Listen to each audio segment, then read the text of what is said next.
Ya está.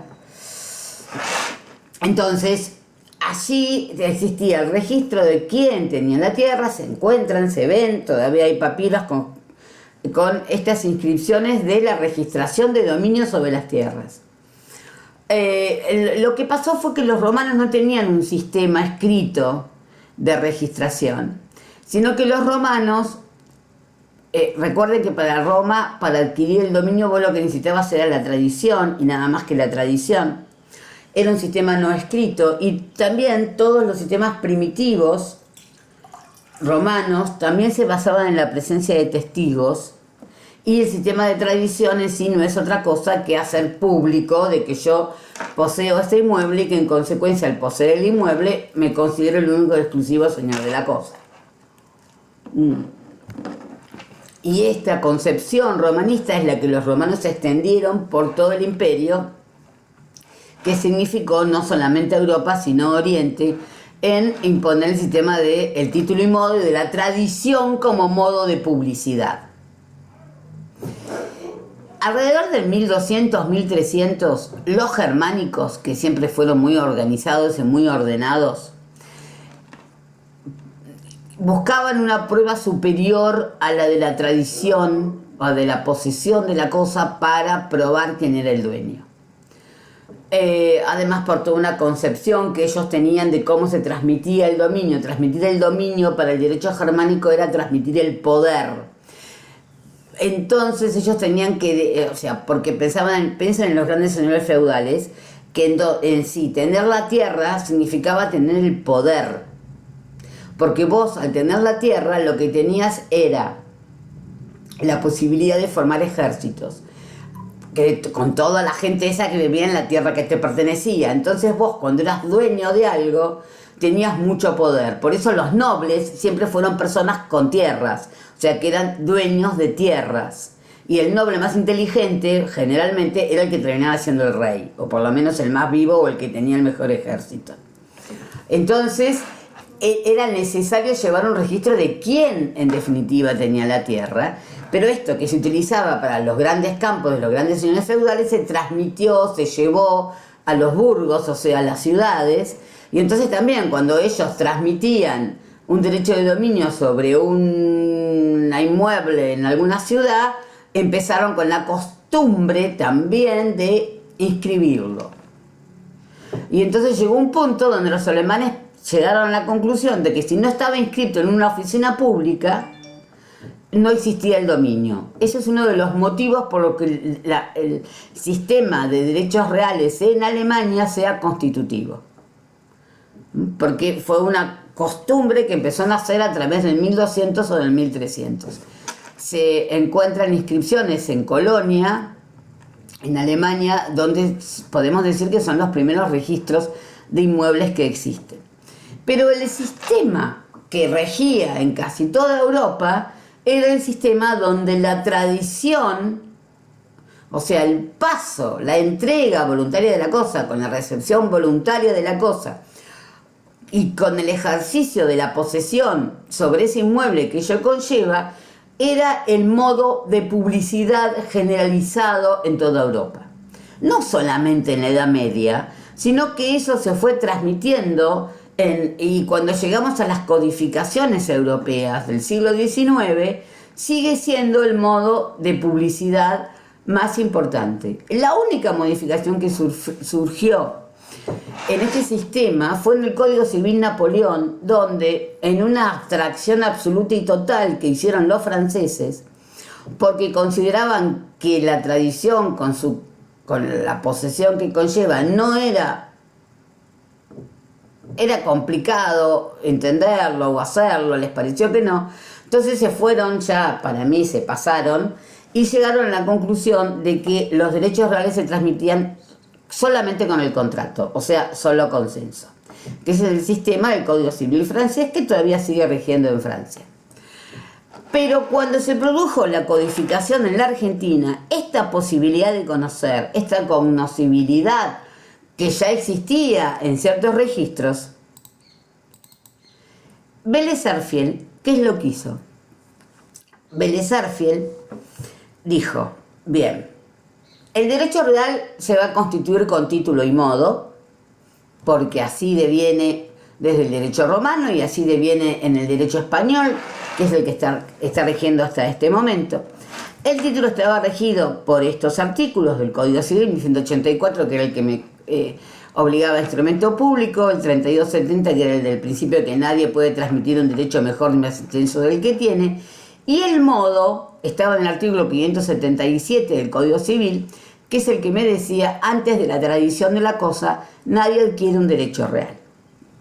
Entonces, el modo de adquisición del derecho real, que era la tradición, que hay en la nota al 577, es donde Vélez habla del sistema francés y por qué él, que amaba el Código Civil Napoleón, lo deja de lado y toma a la tradición típica romana como el modo de adquirir el derecho real, porque él partía de la base de que nadie puede respetar un derecho que no conoce. Entonces, si no vas a conocer el derecho, entonces yo te pongo a la tradición como modo, porque por lo menos vas a ver la posesión que conlleva la entrega de la tradición. O sea, que la publicidad era el modo de tradición en el derecho argentino civil que surgía del Código Civil. Y no es que Vélez no conociera la existencia de la publicidad. Porque cuando Vélez, perdonen,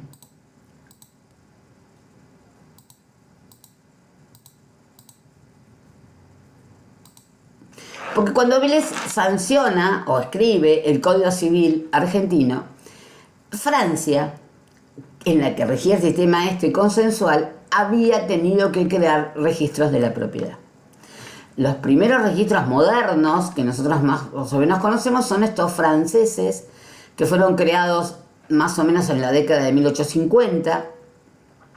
Claro, porque como ni siquiera tenían tradición, era mayor problema todavía para los franceses, porque nosotros dos hacíamos un contrato y ya estaba, ya había nacido el derecho real. Entonces nadie se había enterado de que había nacido el derecho real. Por eso Vélez dice, nadie puede conocer un derecho que no conoce. Y más siendo el derecho real que es oponible erga omnes. Entonces por eso yo pongo la tradición. Y no creo registros. Porque la Argentina es un país a medio hacer. Esto lo escribía en la década de 1860. Y me decía, yo no puedo crear, fíjense lo que decía, en un país como el nuestro, donde el dominio de los inmuebles no tiene en la mayor parte de los casos títulos incontestables, la necesidad del registro público crearía un embarazo más. Él estaba muy... Este señor Vélez Arfiel, el pobre, él pensaba que estar embarazado era una cosa espantosa. Y que cuando estabas embarazada, entonces no podías moverte, no podías hacer nada. Se ve que las mujeres se embarazaban en esa época y eran unos petostes que se sentaban en una silla y no hacían nada. Porque para él siempre hablaba de que la propiedad, si estaba embarazada, no podía moverse, no podía venderse, no podía hacerse nada. Era horrendo que la propiedad estuviera embarazada, porque se ve que para él era horrendo que quedaras embarazada, no sé. Siempre fíjense que escribía eso. Que haría un embarazo más al crédito hipotecario. El mayor valor que vayan tomando los bienes irá regularizando los títulos de propiedad y puede llegar un día en que podamos aceptar la creación de registros públicos. Hoy, escuchen esto, en las diversas provincias de la República Argentina sería difícil encontrar personas capaces de llevar esos registros y construir el catastro de las propiedades y sus 1000 mutilaciones por la división continua de los bienes raíces que causan la ley de sucesión, sin sujetar la propiedad a gravámenes que no corresponden por su valor y a los honorarios para la inscripción y la formación. O sea, que no es que Vélez los desconocía. Es muy claro en la nota del capítulo 8 del libro tercero del libro de Reales, del Código Civil, porque él decía, a ver, ustedes ubíquense dónde es el país para el que estoy legislando, en donde tengo la mitad del país vacío, donde la mitad de los que ahora son provincias ni existían, ¿sí? Donde acababan de terminar las guerras no les digo de la independencia, porque hacía un poco más, pero las guerras que había entre provincia de Buenos Aires y el Estado y la Confederación Nacional por, a ver, ¿por qué no se unían, no se dejaban de unir? Recuerden que Mitre fue el primer presidente de la Argentina Unida, y Mitre era el que le dijo a Vélez, haceme el código. Y entonces dice, también, a mí dice, es difícil encontrar personas capaces, porque a ver, la Argentina, ¿qué era? Provincia de Buenos Aires, Santa Fe, bueno, las de la Mesopotamia, Misiones no, Entre Ríos y Corrientes, Córdoba, Mendoza, Salta, Jujuy. Y listo. Santiago del Estero. Y listo. No, y en general, la Universidad Nacional de Buenos Aires había sido fundada hace no demasiado tiempo, que era más antigua es la de Córdoba, pero tampoco había mucha gente preparada, porque no todo el mundo llegaba a la universidad y no todo el mundo sabía leer y escribir. ¿No? No había llegado todavía la enorme cantidad de inmigrantes que llegó con posterioridad, ¿sí? De los barcos. No sé si... Porque recuerden que los argentinos venimos de los barcos. Entonces esos barcos todavía no habían llegado, con lo cual Vélez decide, en definitiva, imponer en nuestro sistema a la tradición como modo de publicidad de la existencia de los derechos reales, porque no consideraba que en el país estaban dadas las condiciones habitacionales y de preparación y económicas para poder crear todo el andamiaje que se requiere para registros que produzcan la conocibilidad. Vélez tampoco creó los registros para los nacimientos y los fallecimientos, porque no había gente. La gente nacía, ¿y cuál era la prueba? ¿Quiénes llevaban los registros en la época en que entraba en vigencia el Código Civil? La iglesia. La iglesia era la que llevaba los registros de los nacimientos, de los matrimonios y de las muertes. El gran problema era si no eras católico, pero como no te bautizabas, si no te bautizabas no existías. Por eso, a fin del siglo XIX, es donde comenzaron los presidentes en la organización de los que organizaron el país a fines del siglo XIX, la famosa generación del 90, es la que fue creando las bases. Por eso es muy criticado Vélez, porque Vélez decía que el único matrimonio que tenía validez era el matrimonio religioso. No existía en el Código Civil originario el matrimonio civil, por el mismo motivo por el cual no creaba un registro para los inmuebles. No había gente que llevara, más allá de los curas, en sus registros, este tipo de hechos, o el matrimonio es un contrato, sería que supuestamente está hecho con discernimiento, intención y libertad, supuestamente el matrimonio. Pónganle que esté hecho con discernimiento, olvídate. Ese no existe cuando vos te casás. Discernimiento, después te das cuenta de que no lo tenías, ¿no? Había un montón de cosas que nublaban tu mente para decir, con intención sí, la intención sí, porque tenés intención de casarte, vas re feliz y todo eso. Y libertad, qué sé yo, está muy ligada con la falta de discernimiento. Pero bueno, es un acto jurídico, el matrimonio, que produce muchas y importantes consecuencias jurídicas. Y el único matrimonio que aceptaba Vélez es el religioso. Nosotros miramos eso hoy y decimos, ¡ah! ¡Qué antiguo! ¡Qué señor retrógrado! No sé si era tan retrógrado, porque él no es que legisló eso para que estuviera vigente 150 años. Él lo estaba legislando para la Argentina de 1860, 1870, ponele.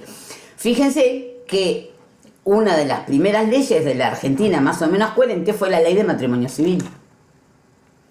O sea, cuando estaba finalizando el siglo XIX, la Argentina entró a crear un montón de instituciones que todavía existen y que tienen esa fecha de nacimiento, que es la ley de matrimonio civil. La ley de matrimonio civil, que era la ley 2393, es la que le daba validez a los matrimonios no realizados en la Iglesia Católica, sino civilmente, y que el matrimonio, para que tenga efectos jurídicos, tenía que ser hecho en el registro civil. Crea una oficina de casamientos, y que ya que estamos, también te vas a inscribir los nacimientos y las muertes, ¿no? Que es la ley 2393, que yo soy tan antigua que cuando yo empecé a estudiar Derecho, la ley 2393 formaba parte del Código Civil, era uno de los complementos del Código Civil, que después fue, obviamente, yo ya después terminé estudiando con divorcios y cosas por el estilo, porque no existía, pero es para que vean que Vélez no es que creó el registro porque era tarado, sino que no lo creó porque estaba legislando para un país muy primitivo, terriblemente primitivo, porque los barcos con los argentinos no había llegado, no sé quién vivía, porque los argentinos descendemos de los barcos, así que si no había llegado el barco, no sé de dónde venía. Y entonces, cuando el país se fue organizando, es que se empezaron a crear estas instituciones que eran necesarias para el manejo económico, ¿sí? Y para el desarrollo económico que se pretendía para la Argentina de fines del siglo XIX, principios del siglo XX. Por eso, estos registros que Vélez fulminó y que decía, puede llegar un día en que podamos aceptar la creación de registros públicos, empezó a llegar. ¿Y dónde empezó a llegar? Y en los lugares más desarrollados económicamente y culturalmente. El primer registro que existió fue un registro en la ciudad de Buenos Aires. En realidad, miento. El primer registro que existió, que fue fulminado por el Código Civil, fue un registro más o menos en 1830 que creó un francés en Salta, un registro privado que funcionó para Salta, pero no le fue muy bien, justamente por esto, porque no había la costumbre, no había gente muy capacitada y no había una ley que lo obligara. Entonces, más o menos en 1870 y largos, casi 80, se creó el primer registro de bienes raíces o de bienes inmuebles, que fue el de la ciudad de Buenos Aires, que en realidad fue, en ese momento la provincia y la ciudad de Buenos Aires no estaban separadas, así que bueno, siempre va a ser una discusión cuando después la provincia de Buenos Aires, la ciudad de Buenos Aires se capitaliza en 1880, y la provincia de Buenos Aires deja de tener como sede la ciudad de Buenos Aires, entonces se crea un nuevo registro para la provincia de Buenos Aires. Y así, despacito, paulatinamente, se fueron creando registros en las distintas provincias de la República Argentina.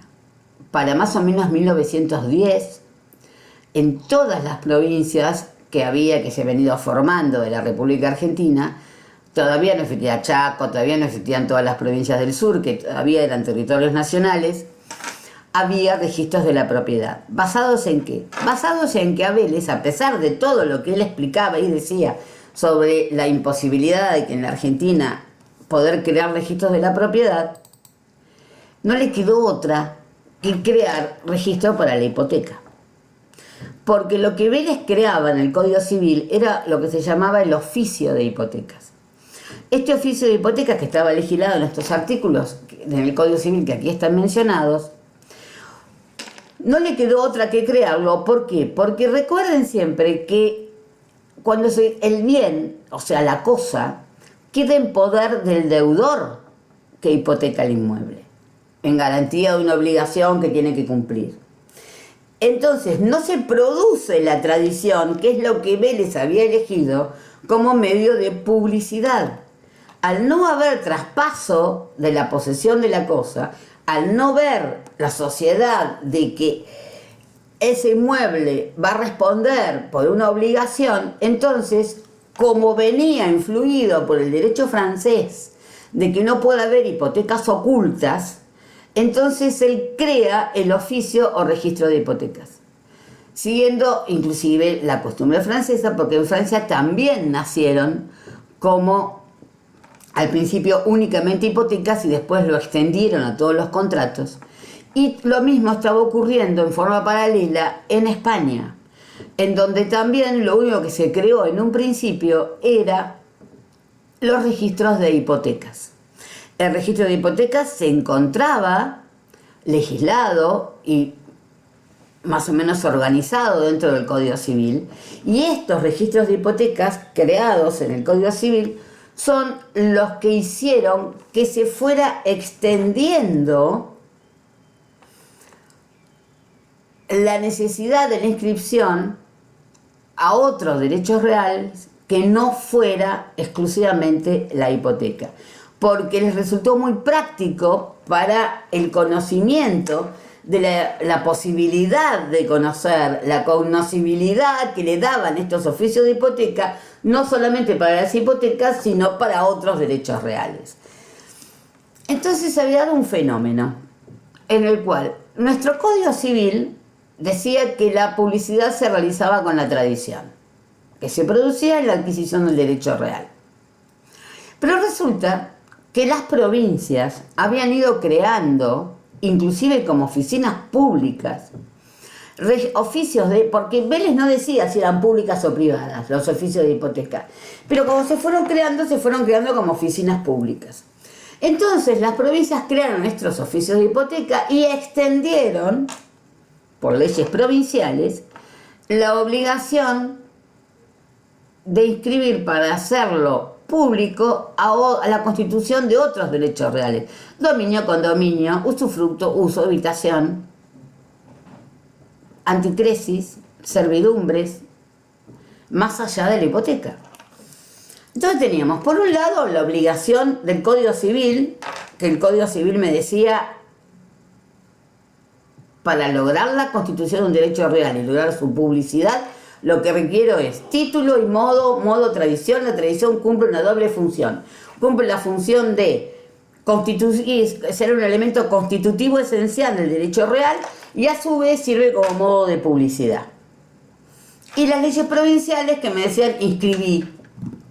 Si vos querés lograr que los terceros conozcan el derecho real, si vos querés lograr que los terceros tengan esa posibilidad de conocer, ¿sí?, si vos querés oponerle el derecho real que has adquirido a todos los terceros que existen en este país, vení al registro e inscribí. Mirá la publicidad que se debían hacer. Y claro, resulta que los notarios que existían en esa época y los abogados llegaron a la conclusión que resultaba muy práctico. Porque no tenían que andar viendo si la tradición se había realizado o no se había realizado, si había testigos, porque ahí empezaba a haber más testigos. Se había ejercido el acto posesorio. Si no lo había ejercido el acto posesorio, era mucho más fácil que estuviera inscrito. Entonces vos tenías, para el siglo XX tenías un montón de registros creados. Cuando los distintos territorios nacionales se fueron haciendo provincias, una de las primeras cosas que hacía era crear un registro de la propiedad. Pero resulta que eran inconstitucionales. ¿Por qué eran inconstitucionales? Bueno, porque el Código Civil no me pedía que existiera un registro de la propiedad para la oponibilidad a terceros. Y yo estaba solicitando por leyes provinciales que se inscriban para lograr la oponibilidad a terceros. Hubo obviamente jurisprudencias de pedido de inconstitucionalidad de estas leyes provinciales que decían que para lograr la oponibilidad a terceros se debía inscribir, y fueron tachados de inconstitucionales por la Corte, pero diciendo que sí, que exigían un requisito que el Código Civil no exigía, pero que la verdad estaba bien. Ok, es inconstitucional, no sería necesario, pero es más, Bielsa lo llamaba, Bielsa es un administrativista muy conocido, que es el abuelo del director técnico, que decía que era una feliz anomalía institucional. O sea, que sí, está mal, pero la verdad que no está tan mal. Guido Casco hubiera dicho, está mal, pero no está tan mal. Porque resulta que, ahora, vieron, Guido Casco es uno de los filósofos del siglo XXI de la Argentina, en donde, sí, olvídense de Hegel, de Kierkegaard. Entonces, me imponía esto, que además en la costumbre de todos, cuando llegamos a mitad del siglo XX, no había nadie que no lo hiciera, ¿no? Era como, porque lo que pasa es que la organización de los notariados en la Argentina, hacia de los escribanos, es provincial, porque es uno de los famosos poderes de policía no delegados. Entonces, todos los escribanos, que eran escribanos de cada provincia, inscribían en los registros que había en cada provincia. Fíjense que, entonces, a partir de ese momento hubo 400 millones no tanto como 400 millones, pero muchísimos proyectos de reforma del Código Civil, y todos estos proyectos de reforma del Código Civil, todos traían la reforma de la publicidad a través de la existencia de registros que ya existían y no de la tradición. Con distintas formas, de distinta manera, con distintos efectos y consecuencias, pero hubo muchos proyectos que establecían esto. Pero la primera reforma grande fue en el año 68 del Código Civil, recuerden, con la ley 7711, y esta ley, la ley 7711, modifica el artículo 2505 del Código Civil velezano, diciendo: la adquisición o transmisión de los derechos reales sobre inmuebles solamente se juzgará perfeccionada mediante la inscripción de entre los respectivos títulos en los registros inmobiliarios de la jurisdicción que corresponda, provincias. Esa adquisición o transmisiones no serán oponibles a terceros mientras no estén registradas. La primera parte no estaba muy bien redactada, con lo cual cuando lo sancionaron no sabés la cantidad de discusiones, de congresos, de opiniones y de cosas que hubo, peleas entre los juristas y demás, de por qué habían... Porque la 17711 es una ley que reformó, la mayor reforma que tuvo el Código Civil en el siglo XX, y estaba basada en todos los estudios y conclusiones que se hicieron en un Congreso de Derecho Civil, que se hizo en el año 63, creo, 63-64. O sea, es increíble, uno toma las conclusiones de ese Congreso. Los Congresos de Derecho Civil son congresos donde vamos todos los profesores de Derecho Civil de todas las universidades del país. Ahora vamos como por el 40 y pico, creo que era el tercero. Y entonces uno toma las conclusiones de este congreso. Es increíble porque vos lees las conclusiones y son los artículos del código. O sea, vos te las ponés a leer y decís, pero esto lo leí en algún lado. Claro, lo leíste en algún lado porque eso pasó a ser después, cuando se sancionó la 1711, el artículo del código. Entonces, por eso, el último párrafo del artículo te dice cuál es el efecto verdadero de la inscripción de los títulos, que es: no serán oponibles a terceros. No es constitutivo del derecho real, sino que es al solo efecto de la oponibilidad a terceros. Esta fue la discusión que salía de que cuando hablaba de se juzgará perfeccionada, que me decía, entonces ahora la inscripción es constitutiva. No. El artículo 2505 dice no serán oponibles a terceros. Y si por algo faltaba, fíjense que se dicta la 17711 y casi al mismo tiempo se dicta la 17801. O sea, tienen muy pocas leyes y muy poco tiempo de diferencia una con la otra. Y la ley esta que les dije que es la que rige el derecho registral en la Argentina, es la que organiza el sistema registral que ya existía, porque no es que crea los registros de la propiedad. Los registros de la propiedad ya existían. Lo que hace la 17801 es organizarlos a todos igual. Eso es lo que hace. Por eso hoy, desde el año 68 ahora, ya todos los registros, porque tampoco fue tan fácil que todas las provincias se acomodaran, pero todos los registros de todas las provincias funcionan de la misma forma, en virtud y siguiendo los parámetros de la 17801. Y en el artículo 2, justamente la 17801 me dice que de acuerdo a lo dispuesto por el artículo 2505, el 3135 el de los oficios de hipotecas del Código Civil, para su publicidad, oponibilidad a terceros y demás previsiones de esta ley, en los mencionados registros, porque el artículo 1 decía que la ley se aplicaba a todos los registros que existían en todas las provincias de la Argentina y en el territorio, porque en ese momento el único territorio nacional que había, que ahora ya es provincia, era el territorio nacional de Tierra del Fuego, Antártida e islas del Atlántico Sur. Hoy ese artículo se modificó y dice que es el que rige para los registros de toda la República Argentina, porque Tierra del Fuego ya es provincia.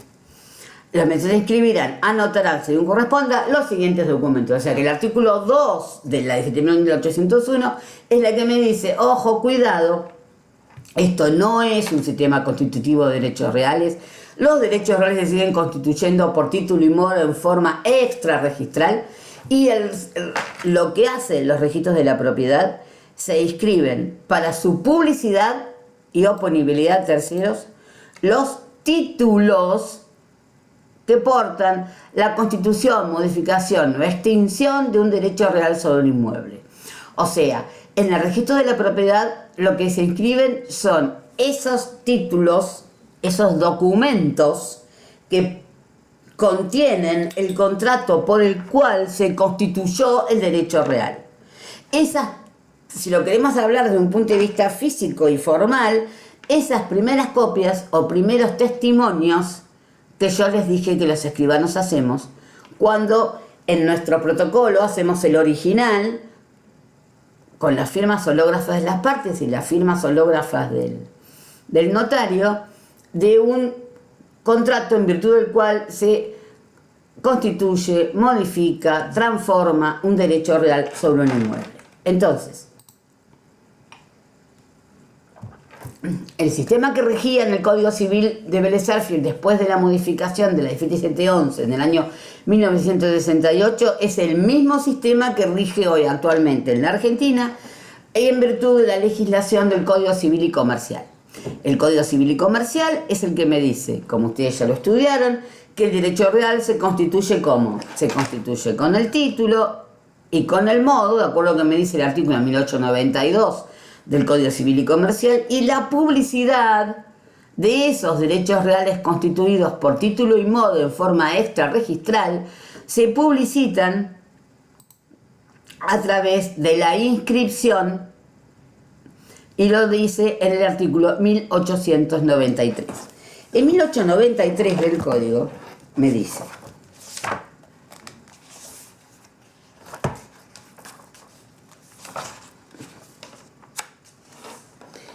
la adquisición, transmisión de derechos reales constituidos de conformidad con las disposiciones de este código no son oponibles a terceros interesados y de buena fe mientras no tengan la publicidad suficiente. Se considera publicidad suficiente la inscripción registral o la posesión según el caso.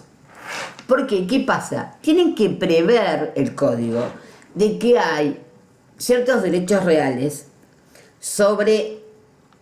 no sobre inmuebles, pero sí sobre muebles que no requieren inscripción. Pero eso no va a significar que yo no adquirí y que no lo puedo oponer a tercero. Si yo voy y me compro una computadora, para no hablar de un bien banal, con poco valor, si yo voy y me compro una computadora hoy por hoy puede valer 300.000 pesos o más. Esas gamer o cosas por el estilo que se compran que son carísimas. ¿Cómo la adquiero? ¿Cómo adquiero yo, chicos, hoy una computadora? Yo acá tengo, no veo a todos, pero por ejemplo la veo a Mía Chanalino. A ver, Mía, ¿cómo adquiero el derecho real de una computadora, de una notebook divina? Y solamente voy al lugar y la compro, también la puedo comprar por internet, no la voy a inscribir en un registro. No la vas a inscribir en un registro. ¿O sí? No, no. Entonces, ¿cómo jurídicamente hablando, cómo la adquirís? Cuando vos vas y decís, Y hola, con, ¿qué tal? Vengo a comprar esta computadora.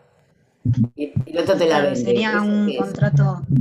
un contrato de compraventa y Exacto. la tradición porque me convierto en poseedora de esa computadora. Perfecto. Entonces, allí, ¿cómo se produce la publicidad de que la computadora es tuya? Con la tradición, con la entrega de la cosa y mi recepción. Exactamente. O sea, por eso en 1893 me menciona también como una forma de publicidad suficiente a la posesión. Porque hay ciertos bienes en los cuales, por eso estudiamos, ¿se acuerdan que estudiábamos modos especiales de adquirir el dominio? Y dentro de esos modos especiales de adquirir el dominio, en los muebles es muy importante y está muy bien cómo escribir, porque estos bienes que nosotros no escribimos son estos bienes muebles en donde o no tienen valor porque vos me comprás un paquete de chicle, o resulta que tienen mucho valor, pero no se inscriben. Porque entonces allí sigue estando, ya para la altura de que escribieron el Código Civil y Comercial, la idea general de la doctrina, cuando explicábamos el tema de la tradición como modo de publicidad, en realidad no es la tradición la publicidad se forma o se logra a través de la posesión que yo ejerzo sobre la cosa de la que me hicieron tradición. Entonces, porque me ven hacer ¿qué? Realizar los actos posesorios sobre la cosa. Entonces, por eso en 1893 habla como en la terminología que ya se utilizaba en doctrina, en donde decir que la publicidad se logra a través de la inscripción registral o a través de la posesión en su caso, ¿sí? Y después hay otro párrafo que me dice, si el modo consiste en una inscripción constitutiva, la registración es presupuesto necesario y suficiente para la oponibilidad del derecho real. ¿Dónde ocurre esto? Hay un bien mueble muy especial en donde en virtud de su legislación específica, que es una legislación del año 1958, para que yo adquiera el dominio requiero la inscripción, que es en los automotores.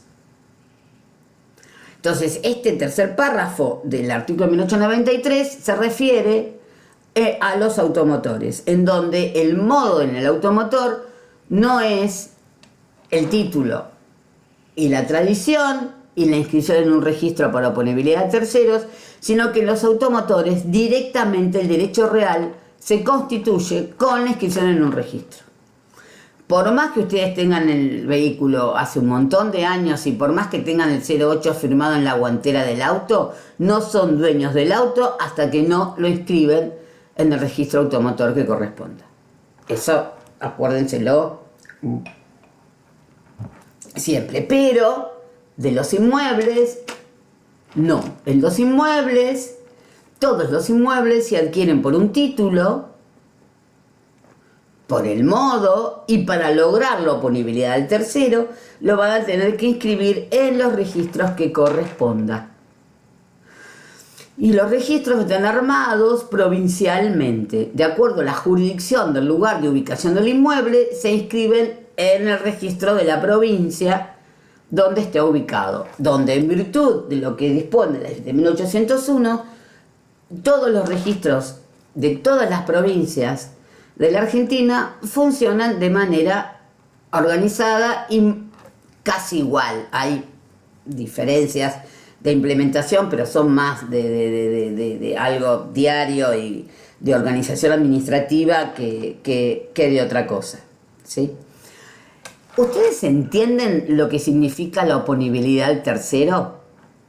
Cuando yo les digo, el sistema argentino es un sistema declarativo, el sistema registral argentino es un sistema declarativo porque el derecho real se constituye fuera del registro con título y modo, y la registración lo que hace es declarar que en determinado momento se produjo la adquisición de un derecho real, y además cuando se inscribe, el efecto de la inscripción, además de la posibilidad de hacer de conocer, cuando alguien tenga un interés en conocerlo, va a ser la oponibilidad a terceros. ¿Ustedes entienden lo que es la oponibilidad al tercero?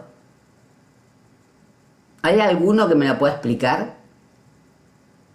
Profe, que el tercero tiene que o sea, tiene que respetar ese, digamos, cuando hablábamos en la parte general de derechos reales, ¿no? Que tiene, o sea, como que tiene que respetar esa relación con la cosa, y a su vez va a conocer todos los, al conocer esa relación, también va a conocer si hay gravámenes o las situaciones que rodean esa relación.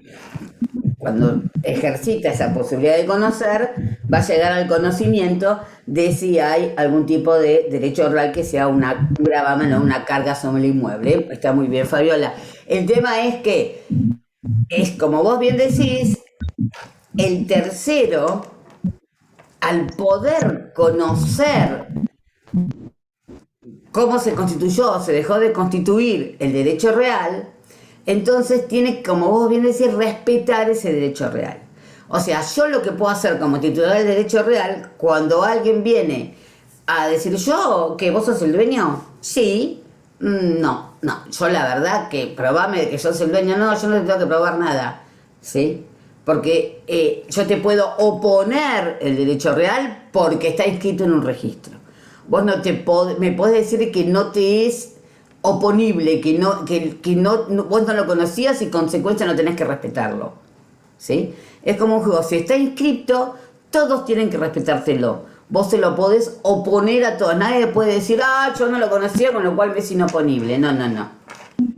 Le es oponible a todos. Es todo un juego, ¿sí? Que surge en la existencia del registro, y es todo un juego que existe para que la sociedad y para que la economía, en definitiva, pueda circular y pueda funcionar. ¡Ay, mirá qué hora es!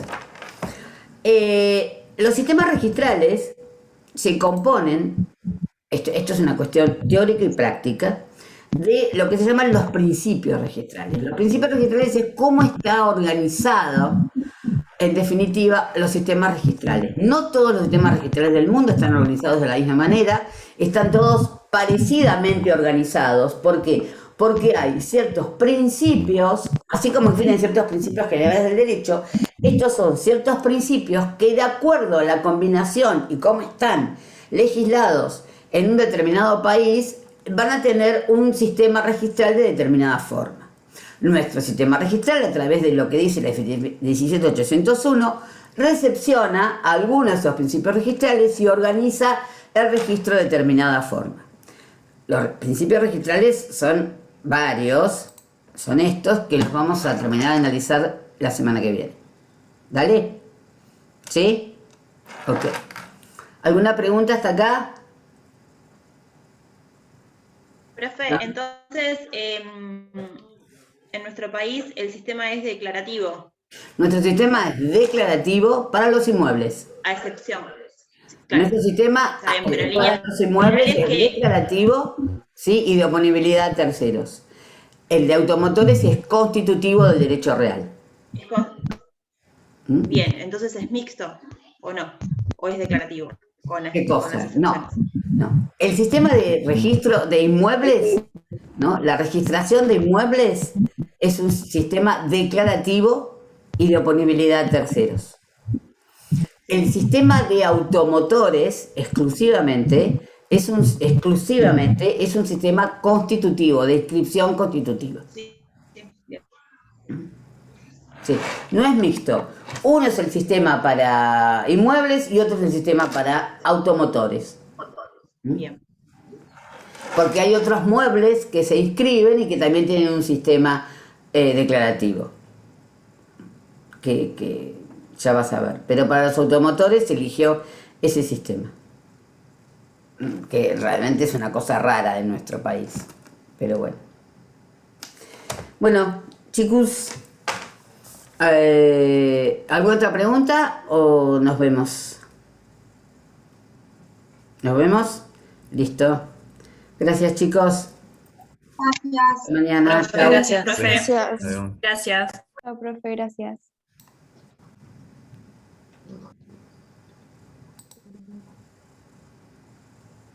Hasta luego. Chao.